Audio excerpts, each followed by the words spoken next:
முட்டைக்கு விலை. வணக்கம் நண்பர்களே, இன்று நாம ஒரு அறிவும் கலந்த தெனாலிராமன் கதையை கேட்கப் போகிறோம். வாங்க கதைக்குள் போகலாம். ஒரு நாள் விஜயநகர மன்னர் கிருஷ்ணதேவராயர் தனது அழகான அரியணையில் அமர்ந்து அரசவையை நடத்தி கொண்டிருந்தார். அரசவையில் அமைச்சர்கள், பண்டிதர்கள், காவலர்கள் எல்லோரும் அங்கிருந்தனர். அந்த நேரத்தில் ஒரு வியாபாரி பெருமையாக நடந்து வந்தான். அவன் கையில் ஒரு பெரிய கூடை, அதில் துணியால் மூடியிருந்தான். வியாபாரி வணக்கம் சொல்லி, மன்னா, இன்று நான் உங்களுக்காக ஒரு அரிய பொருள் கொண்டு வந்துள்ளேன். இதை வாங்கினால் உங்கள் பேரரசு புகழ் உலகம் முழுதும் பரவும். மன்னர் ஆச்சரியத்துடன், அரிய பொருளா? அது என்ன? வியாபாரி மெதுவாக மூடியை எடுத்தான். அதற்குள் சில பெரிய முட்டைகள் இருந்தன. இவை சாதாரண பறவையின் முட்டைகள் அல்ல, அரிய பறவையின் முட்டைகள். ஒவ்வொன்றுக்கும் 10 பொன்னாணயம் வேண்டும். மன்னர் முட்டைகளை பார்த்து ஆச்சரியப்பட்டார். முட்டைக்கு இவ்வளவு விலை ஏன்? சாதாரண கோழி முட்டை என்றால் ஒரு காசே விலை. ஆனால் நீ சொல்லுவது பொன்னாணயமா? வியாபாரி பெருமையாக, மன்னா, இவை வித்தியாசமான பறவையின் முட்டைகள். அவை சாதாரணம் அல்ல, அதனால்தான் விலை அதிகம்.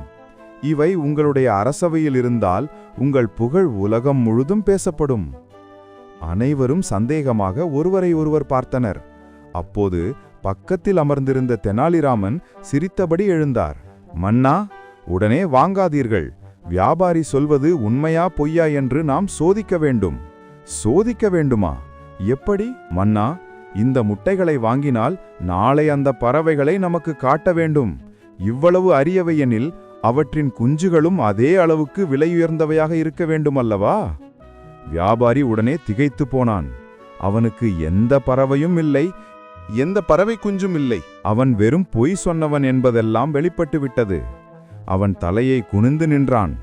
மன்னர் சிரித்தபடி, அரசவையில் இப்படி பொய்களால் நம்மை ஏமாற்ற நினைப்பவர்களுக்கு இடமில்லை. காவலர்களே, அவனை வெளியேற்றுங்கள். வியாபாரி வெட்கப்பட்டு ஓடிப்போனான்.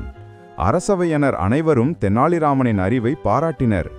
மன்னர், தெனாலிராமா, உன் அறிவால் அரசவையை மோசடியிலிருந்து காப்பாற்றினாய். உன்னை போன்ற அறிவாளி எங்கும் இல்லை. தெனாலிராமன் சிரித்தபடி, மன்னா, எப்போதும் யாருடைய வார்த்தையையும் உடனே நம்பக்கூடாது. சிந்தித்து பார்த்தால்தான் உண்மையையும் பொய்யையும் பிரித்தறிய முடியும். இவ்வாறு தனது அறிவால் தெனாலிராமன் அரசவையை ஏமாற்றுபவர்களிடமிருந்து காப்பாற்றினார். நண்பர்களே, இந்த கதை நமக்கு கொடுக்கும் பாடம் என்னவென்றால், எதையும் உடனே நம்பாமல் சிந்தித்து பார்த்து முடிவெடுக்க வேண்டும். நன்றி நண்பர்களே. இன்னொரு சுவாரஸ்யமான தெனாலிராமன் கதையுடன் விரைவில் மீண்டும் சந்திப்போம்.